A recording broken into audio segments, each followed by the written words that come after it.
Look, I know you're in a bad place right now. Paradise, more like it. You're not thinking straight. I don't believe that this is what you really want. I believe it, because it's true. I know you love me. And I love you. I love you. This is all your fault. What? I never wanted to get married in the first place. It's... The crash, that was a timely wake-up call. You don't mean that. Yes, I do. It's the alcohol's. No, it is me talking. So are you finally going to listen?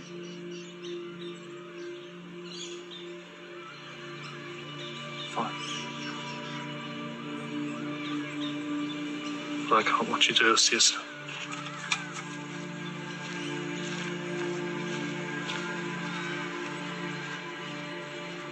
I never asked you to!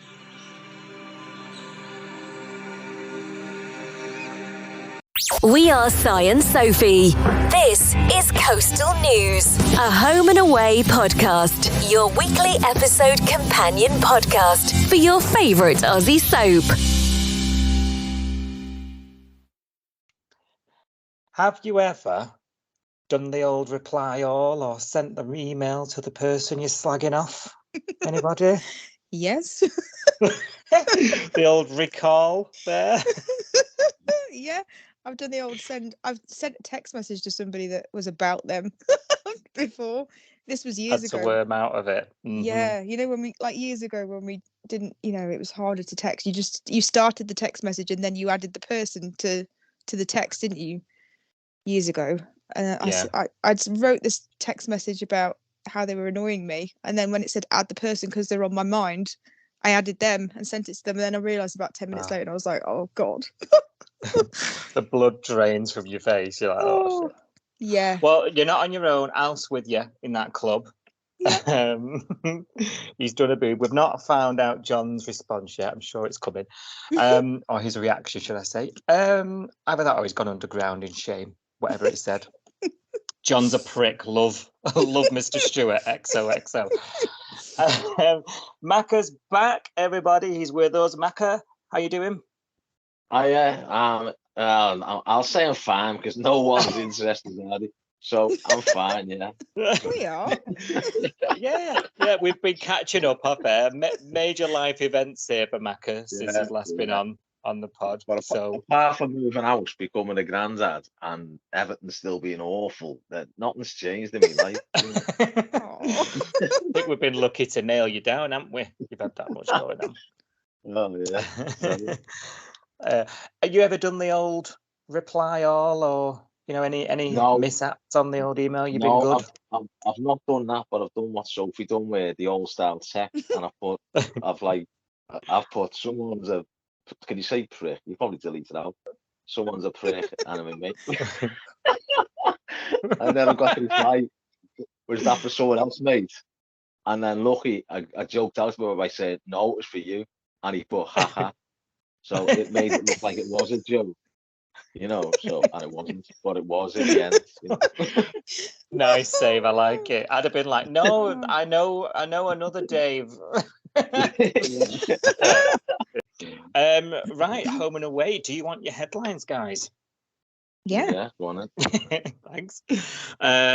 Felicity continues to spiral, casting Tane out along the way. It was down to the wire as Brie and Remy finally talk, stopping him from leaving town. Ava is revealed as Theo's weirdo superfan. And Ziggy and Dean panic when Izzy gets a temperature. Please take the time to like, subscribe, and review Coastal News wherever you source your podcasts, and ensure you never miss an episode. So where we pick up from last week's podcast, we're tagging on an episode from last week because we were a bit behind last week, weren't we? So if you remember, Tane was inquiring with Mac about how Flick's doing because she just moved out to the caravan park in like a fit of humiliation and rage after being cruelly confronted with the bottles of vodka and whatever else she was stashing in the airing cupboard the week before. And, Tane sort of goes over to her after Max says, you really need to have a chat with her. She's not doing well. And and Alf's there picking up all her empties, from around the place. And actually, Alf did really well here. He didn't Alf it, did he? I thought, he just said, he didn't have a go. He just said, if you ever want to come up to the house, that's fine. Which I thought was quite out of character for old Alf at the moment there. But He's in the morning before his coffee. I know, that's true. Or tea. Before he's warmed up. Yeah, none of that hipster. No flat white here. Tane arrives, he wants to talk, and he's like, what's going on? Enough is enough. She's like, I had to get away from you, no questions. I need somewhere where there's no judgment. And he's just sort of laying it down at this point, isn't he? You need to be straight with me. Are we done? She can't breathe. He's trying to help her, trying to see sense of why she's behaving this way. And it just blows up, doesn't it? And in the end, we result in her basically saying, you ain't my fiance. literally throwing the ring at him. Oh my God. What do we think? That bit shocked me, I'll be honest. The throwing the ring at him. Like, she was really quite horrible to him, I think. I mean, she's been horrible to him for a few episodes now and just, being a bit out of order. But I think literally throwing it in his face was just harsh. I don't know. What did you guys think? Yeah, I was saying, I'm just alluding to what you said a few shows ago. She's very immature and childlike, isn't she? You've mentioned that a few times on the podcast I've listened to, and and again, what you alluded to, she doesn't seem to understand that he's her rock type thing. Yeah, it's only when she wants it to be, and it's as if like, I'm like, footloose and fancy free, for want of a better phrase. And now it's sort of, I don't want to get married. I'll go back to the way I was before, where I was unsure and just throw it back in your face. And it seems to be childish, from it, hiding behind the drink or not. I think even if she wasn't drinking, she probably would have done it, because that's the way a character is, isn't it? Very selfish and very, childlike, I'd say. Yeah, but I think you're right. harsh on Tane, definitely. You absolutely. I think you.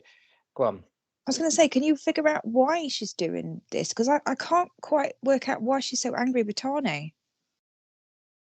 Yeah. Well, she blames it because later on, when he revisits her, I think you raise a good point there about her. Even if there was the alcohol thing wasn't involved, she probably would be like this. You're right. She's a loose cannon, isn't she? Do you know what I mean? And Tane's been on eggshells since the beginning, and I think he's long suffering Tane, I would say. But when he goes back to her later on, a couple of episodes later, you'll notice that she says, I blame you. I blame you for the accident. I blame you for the way that everything that's happened. So that's why it's Tane's in the firing line. She tells him, doesn't she? I blame you. That doesn't make sense to me. I don't know. Yeah, I suppose that's her reasoning. It didn't seem like enough to be this cross with him. Yeah, she was alluding to it because he sort of wanted the marriage and she didn't, and then he wanted to marry within 2 weeks and she didn't. I think she was like throwing it all back to him, saying, well, you're the one who wants to get married. You're the one who wanted to do it in 2 weeks. You're the one who wanted to do this, that, and the other. Yeah. I never wanted to get married, even though I did really, but I'm now going to pretend that I didn't, type thing, Yeah, the accident was that one last sign telling me not to do it. Something like that, she said, didn't she? I think it's a very selfish response and very, very Flick in turn, because she's like that. She's very, very selfish. Even down to that point where she's saying all those really hurtful things to him. He's standing there going, I love you. I can't watch you do this. I'm sitting here like lips wobbling. Like, oh God, getting way too involved. I suppose I'm struggling. Sorry. That's all right. Go on. I suppose I'm struggling with her blaming Tane, because actually the crash, she's making it, like you say, she's very selfish and childlike and everything else, and she's making the crash all about her. Like, she's being self-centered about oh, the crash is your fault, Tani. The crash is technically Cash's fault, isn't it? Because it was the bikies, and the reason why they did it was because he killed the president or whatever, killed Marcy. So I'm like, why is she angry with Tani and not angry with Cash at all? I'm just finding it a bit difficult to follow.